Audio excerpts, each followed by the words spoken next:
Kemudian pada pagi hari ini yang terhormat Dr. Agus Sutanto sebagai Kepala Puskesmas Sumberberingin.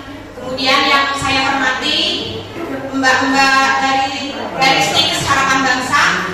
Kemudian yang saya hormati teman-teman sejawat saya dari Puskesmas Sumberberingin, dan yang saya banggakan masyarakat, ibu-ibu, bapak-bapak di area Kecamatan Sumberberingin. Pertama-tama marilah kita panjatkan puja dan puji syukur kita kepada Allah Subhanahu wa taala karena kita diberi kesehatan untuk hadir di Puskesmas Sumberberingin. Di sini pada pagi hari ini ada kegiatan, yaitu namanya, mungkin sudah ada yang menerima undangan ya. Apa acara hari ini? Prolanis. Prolanis itu adalah program pengelolaan penyakit hipertensi dan diabetes. Tapi orang-orang biasanya kenalnya apa kalau hipertensi? Tinggi. Kalau diabetes apa? Diabetes. Pintar-pintar semua ya. Kalau penyakit pintar-pintar semua. Jadi nanti kegiatannya ada sedikit penyuluhan dari Pak Dokter. Setelah itu ada senam. Nanti senam prolanisnya akan dibimbing sama Mbak Dita dan juga sama saya. Insya Allah senam ini akan bermanfaat untuk Ibu. Bisa sampean gunakan di rumah. Biar ala konvalolo. Jadi biar bisa senam nanti di rumah. Ya. Nanti akhir-akhir nanti ada acara penyuluhan dari mas-mas dari mbak-mbak dan mas-mas dari Stikes Harapan Bangsa juga. Semoga acara ini berjalan dengan lancar dan pulang dari sini bisa mendapatkan manfaat buat ibu-ibu sendiri dan buat kita semua, dan juga bisa menularkan ke tetangga-tetangga yang lain. Untuk acara pertama, mari kita dengarkan penyuluhan dulu dari Dr. Agus Sutanto sebagai Kepala Puskesmas Sumberberingin. Nanti misalnya ada yang ditanyakan, monggo ditanyakan. Baiklah. Ketahui juga ya, mungkin acara ini akan berlangsung tiap bulan, ya. Ini kan sudah ada undangannya ya. Kenapa jenengan semua dihadirkan di sini, terutama yang punya sakit darah tinggi sama kencing manis, ya. Tujuannya ya agar penyakitnya jenengan semua yang ada ini terkontrol. Tujuan utamanya itu, ya. Jadi nanti tiap bulan ada kegiatan seperti ini, ya. Mungkin saya hanya ingin memberikan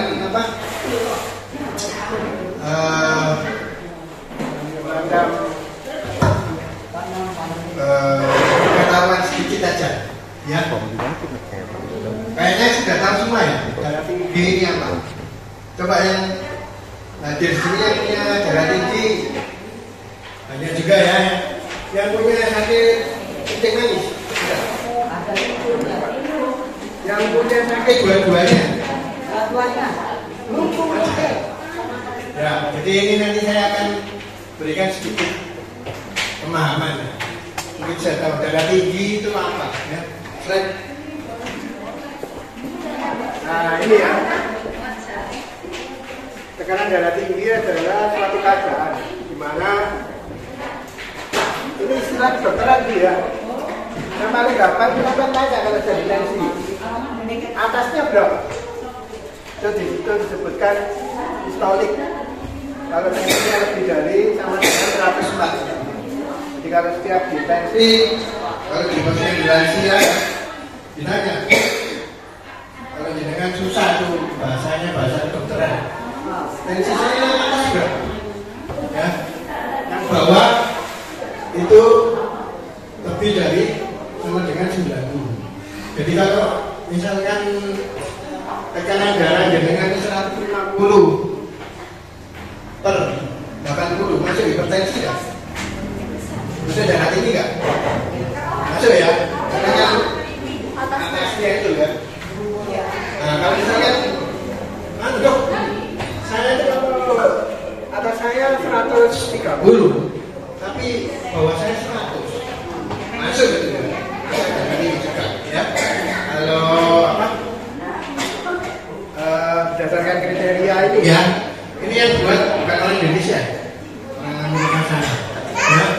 Juga darah tinggi itu juga dikatakan membunuh yang diam-diam. Ini bahasa Inggrisnya terlibat. Silent killer, teman-teman nggak ngerti. Kita bahasa Indonesia kan aja. Jadi darah tinggi itu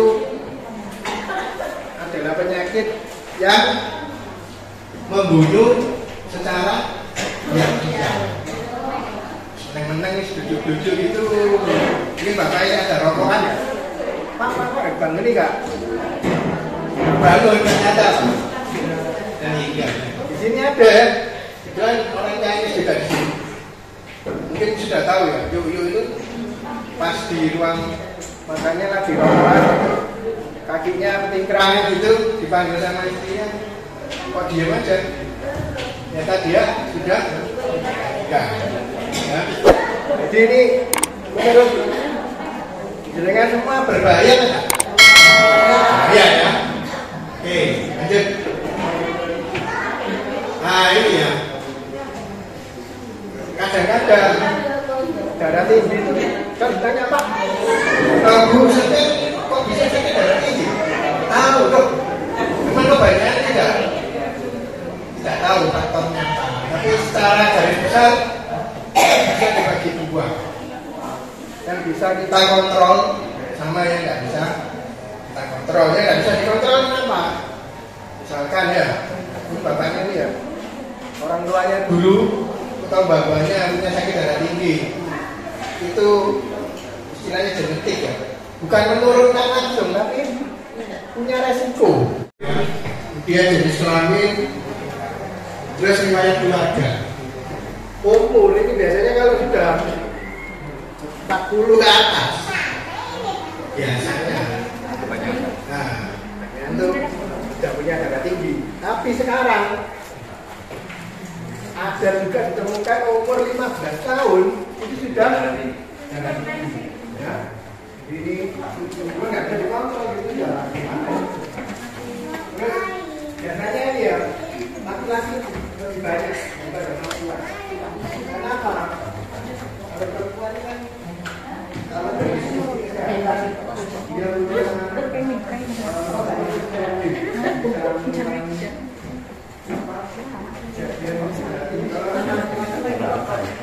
sudah ada satu kegiatan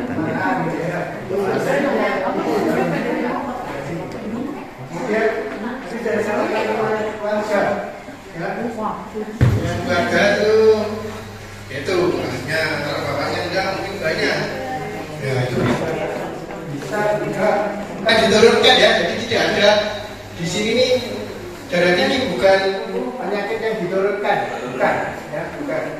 Tapi kalau di silsilahnya itu ada yang sakit darah tinggi, kemungkinan besar ya.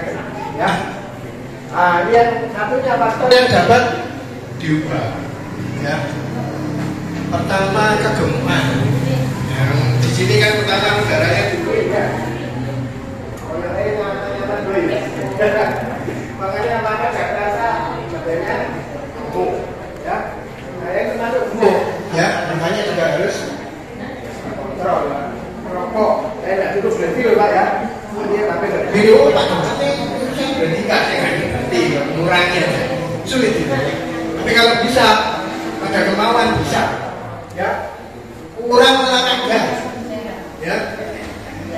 Nah itu termasuk ya. Kemudian buka makan jeroan ya. Kalau sate kambing nggak ada lemaknya nggak enak ya.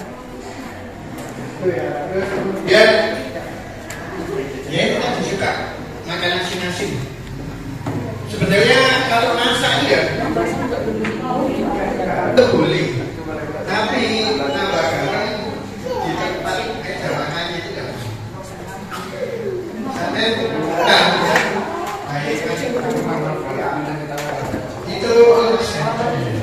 ya, jadi tetap boleh ya. Kalau misalkan mau kurangi bisa juga kasih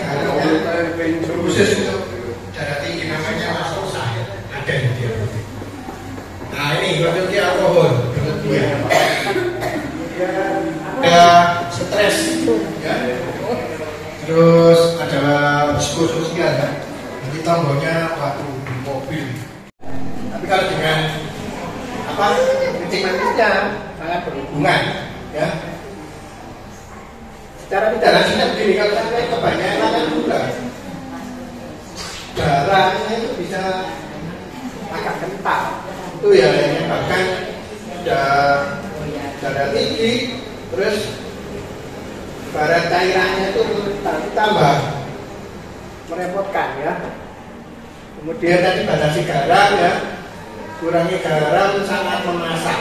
Jadi gini ya, sekali kita tekankan, nanti ibu-ibunya dimarahin sama bapaknya, atau protes, bapaknya ini sakit darah tinggi, jadi saya tidak kasih garam, jangan. Boleh kasih garam, tapi jumlahnya sedikit. Ya, jangan lupa nanti masaknya nggak dimakan sama suaminya. Ya, kemudian batasi makan orang dari tempat saji ini nggak ada ya, tempat saji ya. Terus di kota-kota besar itu ada renal, kecil, itu bisa menyebabkan darah tinggi juga ya. Kemudian batasi daging berlemak dan minyak goreng. Ini ya gambar-gambar susah. Nanti digodok semua, nggak dimakan. Iya. Digodok semua ya.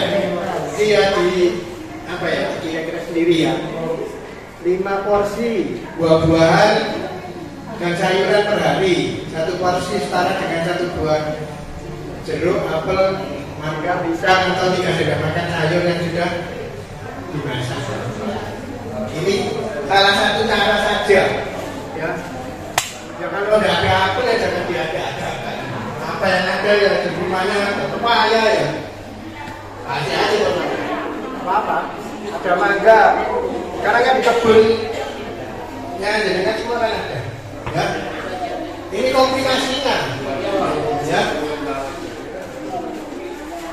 Bisa menyebabkan sakit jantung. Ya. Kalau darahnya tinggi, itu biasanya ada sesuatu di pembuluh darahnya bisa, karena ada sesuatu otomatis dia mompanya itu lebih keras.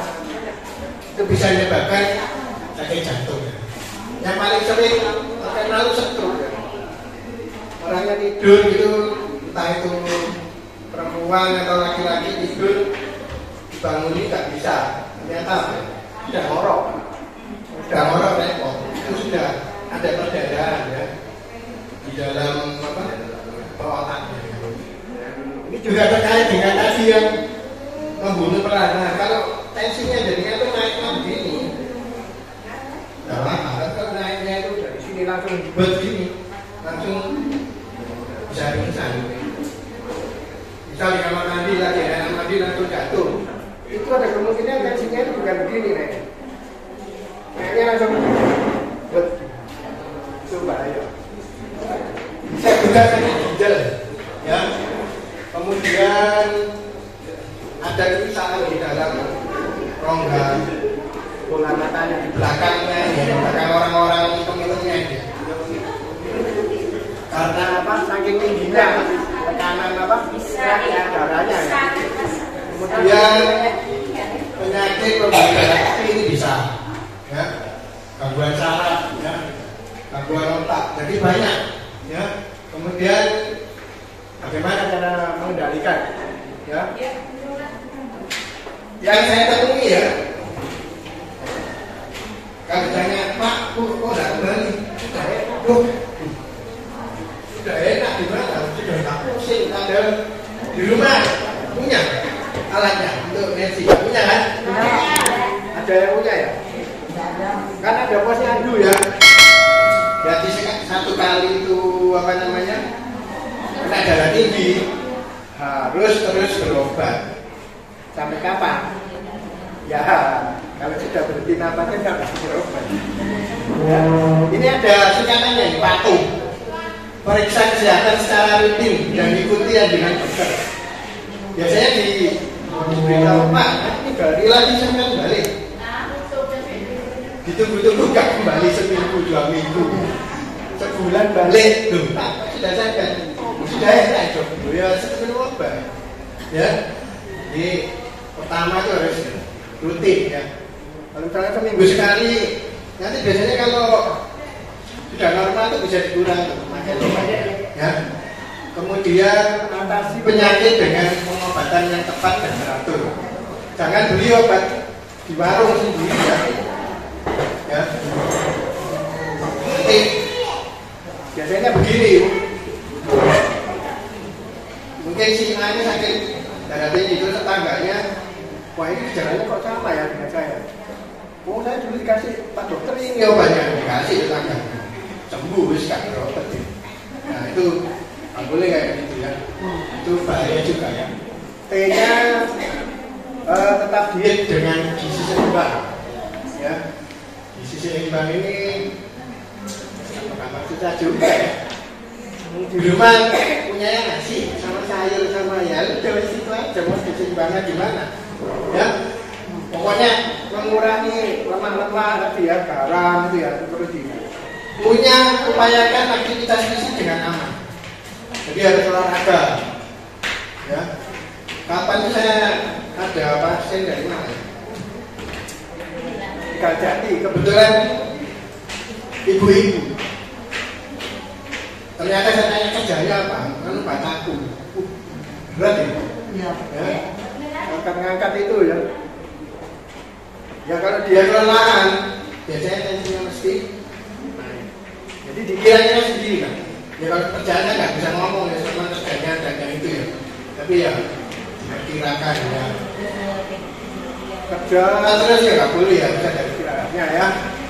Kemudian hanya hindari asap rokok, alkohol dan zat karsinogenik itu banyak ya. Gejala itu banyak ya. Tujuan pokoknya jangan merokok. Baik itu perokok aktif maupun perokok asik. Ya. Ibunya nggak merokok tapi bapaknya ngebul. Terus kemudian dia di sebelahnya, sama aja. Ya kena asapnya dia. Itu tadi yang masalah apa? Darah tinggi kan. Yang kedua tentang teh manis. Ini juga penting. Ya. Selanjutnya.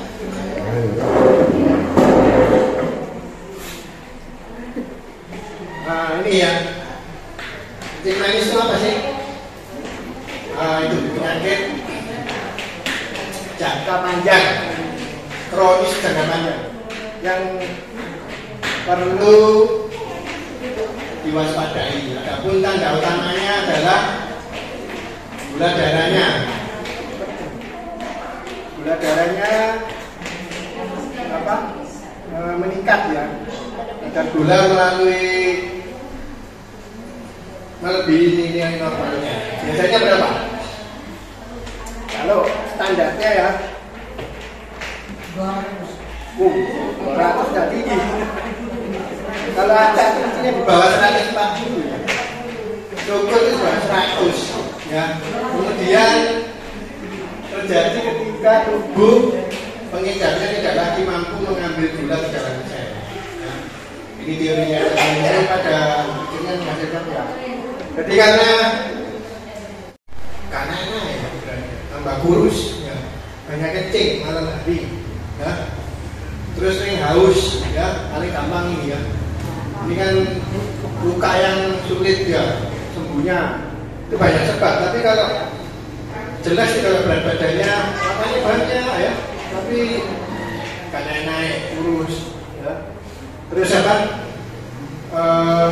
Yaitu malam sering kencing itu salah satu gejala awalnya.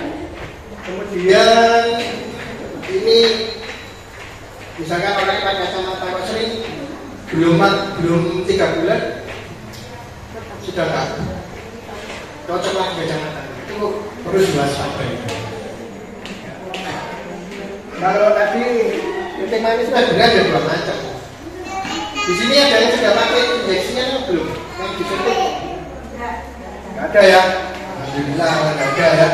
Kalau sudah pakai itu Bu, seumur hidup sampai nggak nyuntik. Saya nggak bisa bayangkan ya. Kalau yang pakai suntikan terus itu, dia sudah termasuk tipe 1. Tapi kebanyakan yang banyak itu minum obat. nggak perlu suntik. Ya. Ini pencegahannya ya. Pokoknya mengurangi gula terus semacam apa? Ternyata apa? Lemak itu juga berpengaruh. Kayak saya ini ya, minum obat terus, artinya nggak mau diet, sudah gemuk, itu berpengaruh. Gulanya nggak akan turun, jadi kita harus ngatur makannya, ya. Kemudian olahraga ini juga termasuk. Kemudian nanti sudah asupan gulanya ya, nggak boleh stres, sama hampir sama dengan yang darah tinggi bu. Ya, kemudian, nah ini tes gula, darah dan kadar. Nah ini gini bu ya. Kalau sampai sudah ikut di grupnya ini mungkin kali ini kita tahu di Puskesmas ya. Berikutnya di masing-masing desa ada bu. Ya, nanti kalau sudah ikut grupnya ini, jenengan semua itu bisa periksa namanya HbA1c itu setahun 2 kali. Gak usah bayar, enak ya? Gak usah bayar, ya. Tapi kalau ada kegiatan apa yang PTN itu boleh sampai ikut, itu juga diperiksa gula darahnya, ya, nggak bayar. Jadi nanti setiap bulan ke desa ada kegiatan seperti ini. Ya. Hanya kali ini aja kita pusatkan di Puskesmas. Ya. Sampai nanti kalau sudah kontrol teratur, minum obatnya teratur ya, darah tingginya itu dikendalikan, kencing manisnya dikendalikan, umur itu asal nggak stres. Ya. Ini kombinasinya ya. Hampir sama ya, kombinasinya malah kencing manis itu banyak, mulai dari kepala sampai kaki ini bisa kena semua. Ya, mata tadi kan bisa dijelaskan. Kalau misalkan apa namanya, saya pakai kacamata dok, 3 bulan sudah nggak cocok, ini mungkin gulanya tinggi, ya. Terus apa namanya, buka tadi ya, kemudian bisa mengalami ini kalau pada laki-laki ya, ya tahu begitu lah. Kemudian ada sakit jantung, ginjal ya, kemudian jangan dikira ya, kalau gulanya tinggi itu berpengaruh juga sama gigi. Kadang-kadang kok sering goyang, mungkin gulanya tinggi, ya. Jadi 2 penyakit tadi itu yang punya kombinasi yang cukup baik. Makanya hari ini dengan dihadirkan di sini biar tahu. Yang pertama, yang kedua tujuannya kita itu nanti mengontrol ya, biar dengan semua bapak ibu yang punya darah tinggi, punya kencing manis itu bisa dikontrol dengan baik. Terus juga kan sudah punya BPJS ya, BPJS juga harus sakit ya, sudah ngoyo, sudah tele-tele baru kesini, wah terlambat. Ya, nggak sakit aja periksa kesini, nggak apa-apa, kunjungan sehat namanya. Silakan datang, ya boleh. Kalau hari ini butuh ya nggak bisa laporan ya, karena laporannya kan tuh, ya jangan hari Minggu. Kalau sakit manis apa tuh, ya. Jadi itu tadi beberapa hal yang saya sampaikan untuk menambah pengetahuan dari dengan semua. Ya, saya minta tolong setiap bulan nanti akan kita adakan. Jadi tidak usah datang ke sini lagi, cukup di desanya masing-masing. Karena apa? Jauh bu ke sini. Ya. Tapi nanti ada. Dan nanti setiap 1 tahun ada 2 kali pemeriksaan HbA1c itu yang lebih apa ya? Lebih akurat, ya, pemeriksaannya lebih akurat dibandingkan yang diperiksa di sini. Itu menggambarkan kepatuhan yang dengan minum obat 3 bulan terakhir, ya. Mungkin itu yang bisa saya sampaikan ya. Nanti akan dilanjutkan yang lain. Saya akhiri, wassalamualaikum.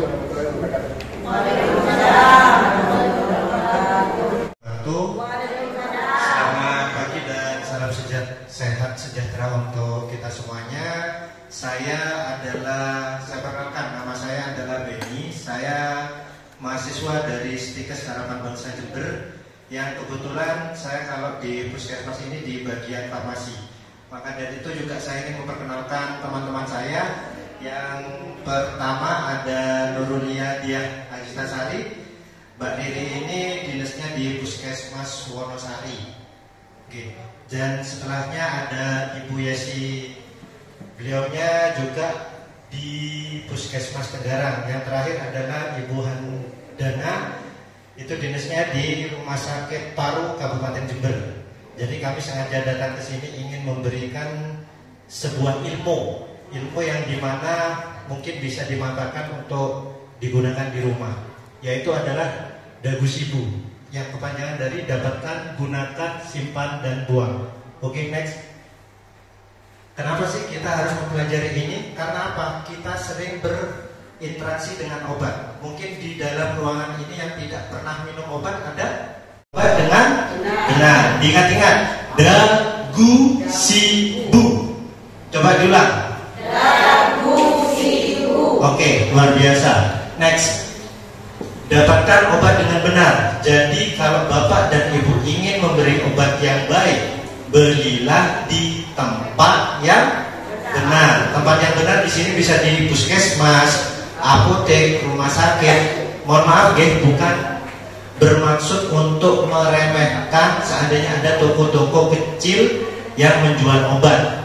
Tolong lebih detail pemeriksaannya, karena terkadang bisa saja tanpa kesengajaan istilahnya memulak di tempat yang tidak tepat, jadi akhirnya dapat obat palsu. Karena sekarang banyak obat palsu. Oke, next.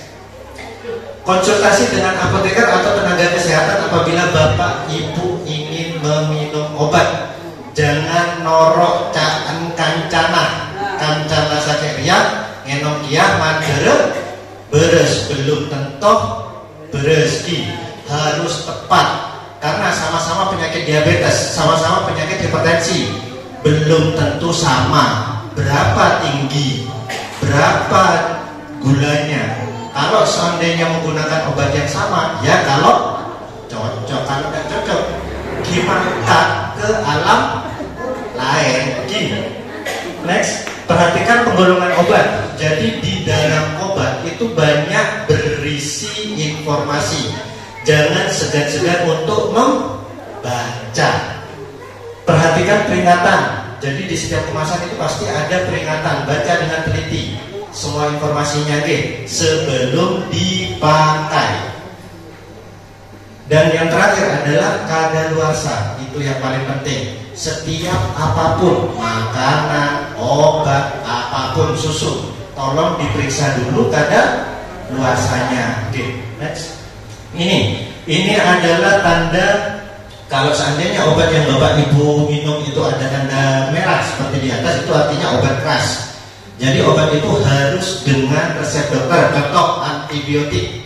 Siapa di sini yang sering minum amoksisilin tanpa pengawasan tenaga kesehatan? Sering amoksisilin, ampicillin, cefadroxil, ciprofloxacin itu adalah obat keras yang penggunaannya bila mana tidak tepat bukan menyembuhkan, tetapi malah membuat parah. Karena apa? Penyakit yang ada memang sementara kayak yang sembuh, tapi setelah itu yang resisten dia akan menjadi lebih ganas, sehingga kalau Bapak Ibu sakit lagi kemungkinannya sembuh menjadi lebih kecil. Jadi harus hati-hati dalam mengkonsumsi obat keras. Yang berikutnya obat bebas terbatas, bisa didapatkan tanpa resep dokter, ada di apotek dan toko obat berizin. Yang terakhir adalah obat bebas. Next. Ini adalah psikotropik narkotik. Mungkin Bapak Ibu jarang untuk menggunakan obat ini. Ini adalah obat narkotika dan psikotropika. Jadi harus benar-benar sepengetahuan dokter, dan apabila disalahgunakan akan berakibatkan penjara. Ini ada aturan pakai yang tersedia di kemasan obat. Bila mana ada nomor 1, awas obat keras, baca aturan pakai. Jadi mungkin Bapak Ibu nanti kita akan sosialisasi lagi ya. Ini kita akan menjelaskan secara singkat dan cepat karena memang kita terbatas waktu. Nanti kalau Bapak Ibu kepingin tahu yang lebih detail, kita akan berusaha untuk mendampingi dari program kefarmasian dari Puskesmas, akan membantu Bapak Ibu untuk lebih mendapatkannya secara lebih jelas. Oke. Jadi silakan dibaca kalau sudah ada warna hitam seperti ini. Nomor 1, awat obat keras, baca aturan pakai. Berikutnya untuk obat kumur itu hanya ada tulisannya, hanya untuk kumur. Berarti jangan dibuat yang lain. Berikutnya kalau hanya untuk bagian luar, ya jangan diminum. Oke. Jadi kalau obat keras hanya untuk dibakar, ya harus dibakar penggunaannya. Jadi di kemasan itu pabrik sudah membuat informasi secara komplit, bahkan aturan pakai, efek samping, pokoknya komplit. Jadi kalau mau minum obat, jangan langsung minum, dibaca dengan teliti.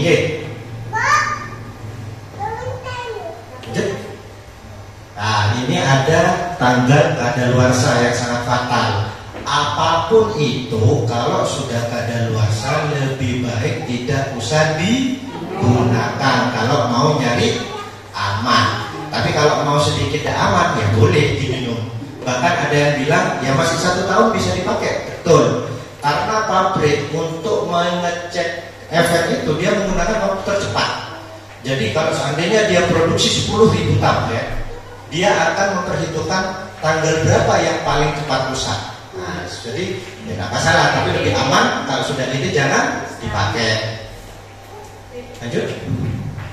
Konsultasi terus, kalau seandainya ingin ingin minum obat sama tenaga kesehatan minimal. Next. Ini ya, sebelum menggunakan obat, pastikan obat yang ada yang digunakan sudah betul, obat masih baik, peringatan dalam kemasan, gunakan obat dengan benar. Lanjut lagi. Nah ini, jadi banyak aturan-aturan pakai yang Bapak Ibu harus baca. Jadi minum obat sesuai waktunya. Jadi kalau pagi, siang, malam, minumnya jangan pokoknya pagi, siang, malam pokoknya malam, bukan. Yang betul adalah karena sehari ini 24 jam, maka otomatis harus dibagi. Kalau yang 3 kali minum berarti dibagi 3, berarti setiap 8 jam. Kalau jam 7 baru minum, ya jam 7 pagi, berarti siangnya jam berapa? Tambah 8, 8, 9, 10, 11, 12, 13, 14, 15, berarti jam 3 sore. Bukan ada duhur waktu siang, malam waktunya malam, begini lagi. Dari jaraknya adalah 8 jam. Kalau 2 hari berarti minumnya jaraknya 12 jam. Jadi kalau minumnya jam 7 pagi, berikutnya jam 7 malam. Itu kalau pingin pengobatannya sembuh. Tapi kalau pingin ala kadarnya, ya monggo, terserah Bapak dan Ibu. Bila Anda hamil atau menyusui, mohon konfirmasi, mau pengobatan apapun tolong informasikan karena itu sangat penting. Next. Bila menggunakan obat perlu bantuan orang lain, silakan meminta bantuan. Next. Obat tetes mata, ini adalah obat yang sangat riskan, harus diteteskan pada mata. Jangan coba-coba diteteskan pada bagian yang lain. Tangan harus bersih, jangan disentuh ujung obat. Jadi neteskannya ditarik, diteteskan tanpa ujung tersebut menyentuh tangan atau menyentuh mata. Lanjut. Seperti itu. Sudah ada contohnya. Next. Suppositoria. Ada yang pernah menggunakan obat ini dimasukkan ke dalam dubur? Kalau seandainya ada dan kurang jelas, nanti bisa minta tolong tenaga kesehatan untuk membantu. Caranya seperti itu. Jadi bisa posisi tidur agak miring. Obat dengan suppositoria, ini namanya suppositoria. Jadi masuk ke dalam anus atau bokong. Dia pengobatannya membutuhkan waktu yang lebih cepat. Jadi kalau seandainya ada anak stem, anak panasnya dia agak sadar ya, ini bisa menjadi salah satu alternatif. Karena kalau mau minum kan, itu kan kadang anaknya tidak bisa diajak kerjasama, sudah nangis bisa minta obat ini. Jadi ini langsung bisa berefek karena di seputar anus itu banyak pembuluh darah yang bisa langsung memberikan efek terapi yang cepat. Berikutnya sorot mata, sama seperti tetes mata ya.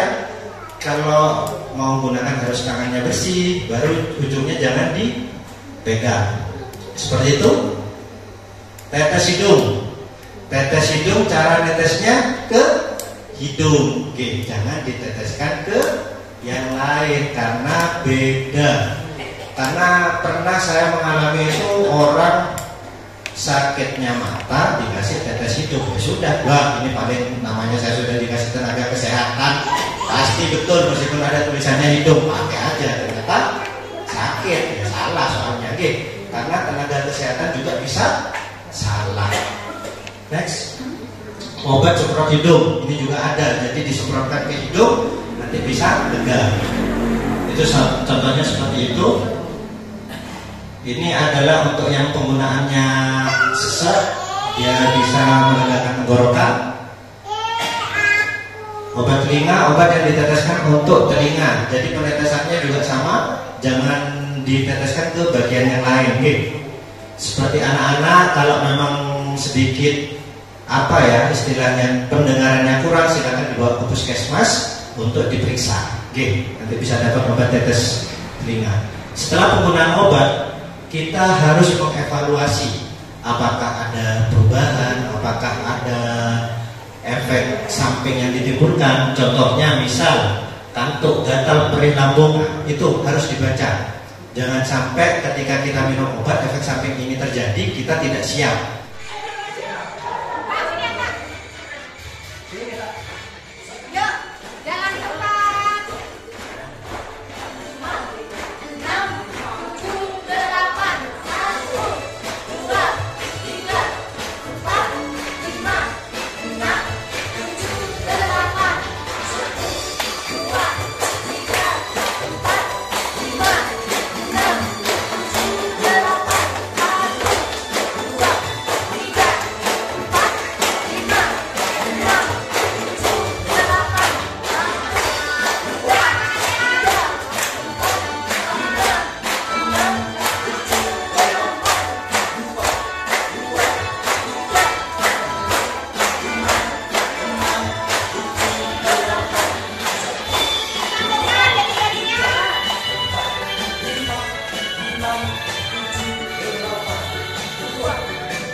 Jadi obat itu nggak boleh disimpan kulkas. Jadi nanti konsentrasinya jadi rusak, jadi pecah atau juga tidak bagus Bu. Simpannya harus di lemari ya Bu ya.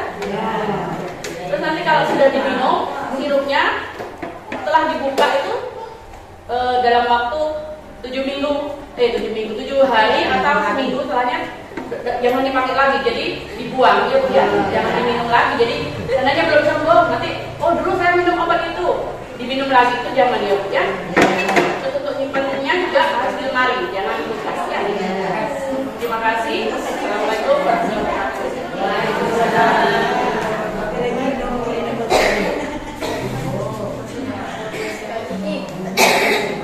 Monggo, silakan berdiri lagi Bapak Ibu. Mari kita melemaskan badan.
jangan terlalu, kalau punya masalah biasa, semua orang itu kalau punya masalah itu biasa, tapi harus fokus sama solusinya. Jadi biar kita selalu sehat. Baik, penjelasan yang berikutnya ini dari Kementerian Kesehatan. Ini adalah ajakan gerakan masyarakat hidup sehat. Siapa yang ingin sehat? Semua kan? Maka dari itu, monggo. Terjadi pola penyakit ya, terjadi perubahan pola penyakit terkait dengan perilaku manusia. Ini penelitian dari Kementerian Kesehatan pada tahun 1990 sampai tahun 2010. Penyakit menular yang banyak adalah infeksi saluran pernapasan atas, tuberkulosis, sama diare. Jadi bagi bapak ibu yang habis makan itu harus cuci tangan, sebelum makan harus cuci tangan, setelah dari kamar mandi sudah. Biasanya banyak yang lupa, habis itu malah makanan enak tambah sedap. Berikutnya, penyakit tidak menular yang sering terjadi adalah tekanan darah tinggi, stroke, jantung, kanker, kencing manis. Kalau memang bapak ibu di sini merasakan hal yang kurang enak di badan bapak dan ibu, jangan nunggu sampai kumatnya parah, langsung segera periksakan, minimal ke pustu atau ponkesdes. Syukur-syukur kalau bisa langsung ke puskesmas. Penyakit menular adalah penyakit yang bisa menular dari orang yang satu ke orang yang lainnya. Makanya perilaku hidup sehat itu sangat diperlukan agar tidak mudah tertular penyakit dari orang lain. Sekarang kalau ada orang yang pakai masker, jangan dibiasakan ada lah corona cong atau sama kuih masker. Nah, fungsi masker itu bukan hanya untuk corona. Kalau ada tetangganya pilek atau batuk, kemungkinannya tertular besar apa kecil? Besar. Buang. Kalau pakai masker jadinya kecil. Jadi jangan ditolok. Alah, kok mungkin aku masker ada lah corona. Bukan masalah corona, tapi itu menjadi kebiasaan baru kita agar tidak mudah tertular penyakit dari orang lain. Penyakit tidak menular merupakan penyakit yang tidak bisa ditularkan dari orang ke orang, yang perkembangannya berjalan perlahan dalam jangka waktu yang panjang. Nah, ini nanti kalau penyakitnya sudah panjang seperti itu biasanya sudah kronis. Jantung kronis, diabetes akut. Nah, kalau sudah kayak gitu itu serba salah. Mau dikasih obat A, organnya tidak tahan. Butuh obat B, tapi organnya yang ini tidak tahan. Jadi dokter itu sampai bingung, ini mau dikasih apa. Bahkan kalau bisa dibilang maju kena, mundur kena. Akhirnya tinggal menunggu waktu. Tapi ya harus tetap tidak ada kata menyerah, namanya berjuang untuk sehat. Kurang aktivitas fisik. Nah, ini adalah penyebab yang sering membunuh. Mari makan, main HP, lihat YouTube, TikTok. Nah ini. Jadi kalau seandainya lihat TikTok itu sambil gerakan aja, bukan ya TikTok itu sambil olahraga. Daripada lihat TikTok, ini tadi senamnya ada senam lansia ya. Senam lansia itu senam-senam sederhana yang bisa melatih otot motorik secara sederhana tanpa membebani tubuh secara berlebihan. Jadi bisa dilakukan, meskipun tidak lansia apa boleh? Boleh, namanya aktivitas fisik, tidak ada yang jelek. Berikutnya konsumsi buah dan sayur. Jadi jangan hanya makan daging meloloh punya. Alkohol apalagi, merokok kalau memang merokok lebih baik dihentikan. Dan yang terakhir, buang air besar sembarangan. Yang kadang beda orang kan dijubleng di kamar mandi, tak gejong mungkin tak nongsoai, wah nongsoai lege, plong, saklar kolara plong dia membedeli. Ini adalah penyebab berikutnya. Jadi banyak macam zat pencemar yang bisa merusak lingkungan. Gas buang dari kendaraan bermotor, limbah pabrik. Oh iya, Bapak Ibu saya lupa mau bilang. Ini kami sudah siapkan door press ya.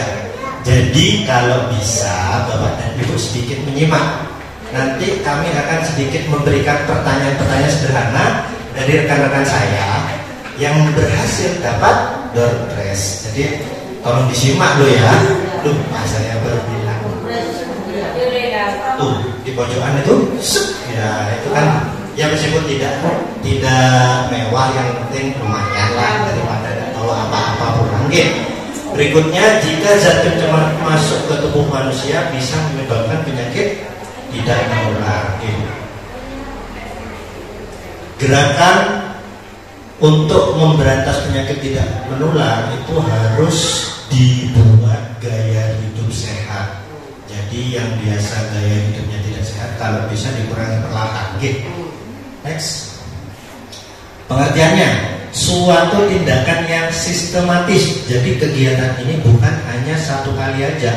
Saya kalau seandainya kepecar hanya pokoknya banyak aktivitas, bukan hanya itu. Jadi ada kegiatan beruntun yang sistematis dan terencana bersama-sama untuk merubah kesadaran, kemampuan berperilaku sehat untuk meningkatkan kualitas hidup. Sering saya jumpai di sini orang yang sudah didiagnosa TBC itu malas untuk menggunakan masker. Kan kasihan anaknya, istrinya, orang-orang terdekatnya. Kalau TBC itu pengobatannya kan 6 bulan. Jadi kalau seandainya siapapun yang menderita TBC dan kita tahu ada salahnya dimotivasi, sama itu punya penyakit, jangan sampai apa ya istilahnya, menghibahkan, mengasihkan penyakit ke orang lain. Kasihan anaknya kalau seandainya masih kecil harus pengobatan selama 6 bulan, kan kasihan. Jadi harus kesehatan terjaga, produktif, lingkungan bersih, biaya untuk berobat bisa berkurang. Untungnya ini banyak PTM. Jadi kalau bisa Bu, itu harus aktif berkoordinasi sama dusun. Jadi setiap awal bulan ya kalau perlu Pak Tenggi, gula minta info, bulan neka tanggal senapa being. Sebetulnya pemeriksaan kesehatan. Jadi pada udah jauh ke kantor, kan nyaman mengkapsa. Minimal tercek secara rutin. Pola beda yang saya biasanya nyongoronyong atau apa. Oh, terdeteksi lebih awal, jadi penanganannya lebih cepat dan bisa sembuh secara maksimal. Mempraktekkan pola hidup sehari-hari, jadi bisa dilakukan sendirian, bisa keluarga, bisa sama masyarakat, bisa tetangga kanan kiri, ajak bareng. Marah laku, alien jelenan kepada besar. Kan sehat Bu, tanpa benda besar kan jauh, sehat. Berikutnya, sambil menggerakkan institusi. Jadi Bapak Ibu itu juga bisa menyarankan ke kami di Puskesmas, ke organisasi, mungkin ada organisasinya Pak RT, marah rela abid lah, ada pemeriksaan lorese cepat. Nah, gini kaki. Berikutnya, menyediakan ini dari pemerintah ya, programnya pemerintah. Oke, next. Bentuk kegiatan gerakan masyarakat hidup sehat, aktivitas fisik, mengkonsumsi sayur dan buah, tidak merokok, mengkonsumsi alkohol, memeriksa kesehatan rutin, membersihkan lingkungan menggunakan jamban. Next. Nah ini ya, banyak contoh kegiatan, dan yang terpenting adalah minimal 30 menit dalam sehari. Jadi Bapak Ibu kalau memang seandainya ingin sehat, minimal harus beraktivitas olahraga yang ringan 30 menit setiap hari. Meskipun angka bojonya sampai 30 menit untuk sehat. Apa pokoknya jergenjir 30 menit, insya Allah sehat lagi. Tersedia mengkonsumsi sayur dan buah. Insya Allah kalau di sini ini sangat banyak ya untuk menu sayur dan buah. Impian kepingin ngajak kelompok sehat dibuat apa berbagi ke tetangga kanan mana benun dikia kok beriin, jadi saling menularkan kesehatan, bukan menularkan penyakit. Nah ini adalah bentuk pemeriksaan rutin seperti tadi. Jangan khawatir yang belum pemeriksaan angkat tangan, yang tadi yang belum pemeriksaan kesehatan. Nah, nanti bisa setelah kegiatannya, atau ada yang merasa kurang puas, ingin konsultasi atau ada yang ingin ditanyakan, tidak boleh pulang dulu, tidak apa-apa. Nanti nanya sudah, monggo. Ada kami mungkin bisa bantu semaksimal mungkin. Ini adalah beberapa pemeriksaan kesehatan ya, cek tekanan darah, kadar gula darah, kolesterol, tes darah lengkap, cek lingkar perut. Nah ini perlu perlu sering-sering. Kalau perlu di rumah itu juga sediakan aja sudah Bu. Ini cek via Yoko. Seandainya sedia, mau habis dari periksa ke sini, oh saya katanya lingkar perut saya ini kurang kecil. Okor kata, siapa terbuka. Latihan diet terbaik itu bukan diet yang moro-moro tak makan, tahu sabu, tapi setelah makan itu harus beraktivitas fisik. Jangan setelah makan langsung tidur, itu yang paling jahat. Minimal 2 jam setelah makan baru boleh tidur. Kalau seandainya sudah ngantuk, dibuat aktivitas. Nanti sudah dah ditaruh di rumah sambil perkembangannya pelan-pelan. Yang terakhir adalah untuk perempuan, deteksi dini kanker leher rahim. Ini bisa disebut CA cervix juga. Kalau saya jelaskan bisa 2 tahun ini Bu panjang. Jadi intinya kalau bapak, kalau ibu kepingin periksa bisa langsung ke poli kandungan di puskesmas. Juga dia ya Pak ya di PTM juga dibantu ya. Oke. Pokoknya aktif Bu. Beda kadra, bencet lepai, beda kegiatan kesehatan, ojen. Nah, ini kaki. Sudah? Demikian penjelasan dari saya. Mungkin ada pertanyaan? Kita lari ke doorpress ya. Monggo Mbak Yesi, Mbak Riri, Mbak Dana dipersilakan. Terima kasih atas perhatiannya. Wabillahi taufiq wal hidayah. Wassalamualaikum warahmatullahi wabarakatuh. Assalamualaikum warahmatullahi wabarakatuh. Masih semangat ya Bu, Bapak? Ini kita ada sedikit doorpress. Tadi dapat materi banyak. Ya, Bapak.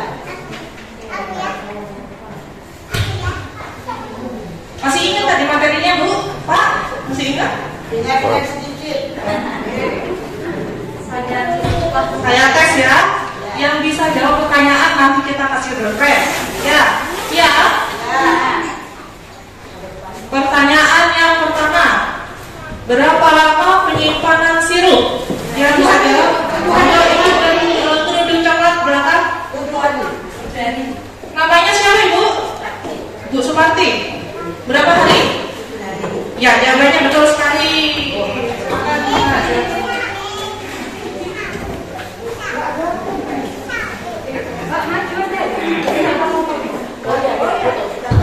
Silakan lagi Bu, kita foto.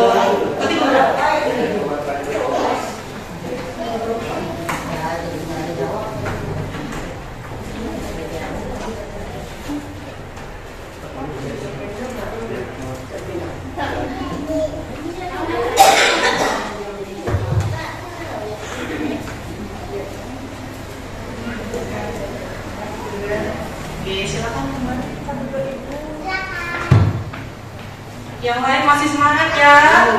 Doorpressnya masih banyak.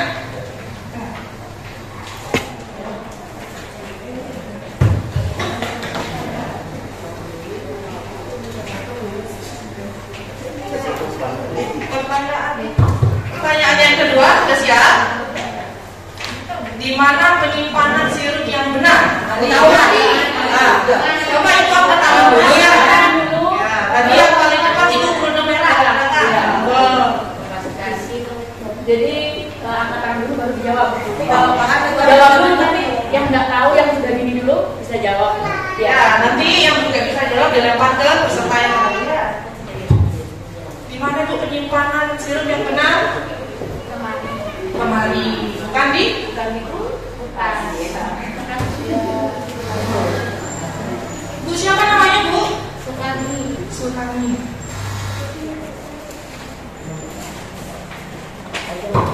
Pertanyaan selanjutnya, bagaimana cara membuang obat kadaluarsa yang benar? Bu, silakan. Namanya siapa Bu? Bu, gimana?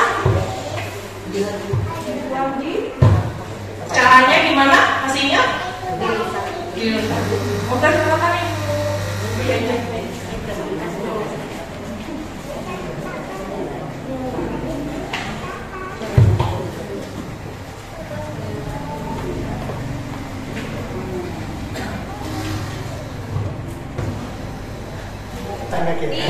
Hati-hati kegiatan melalui selanjutnya.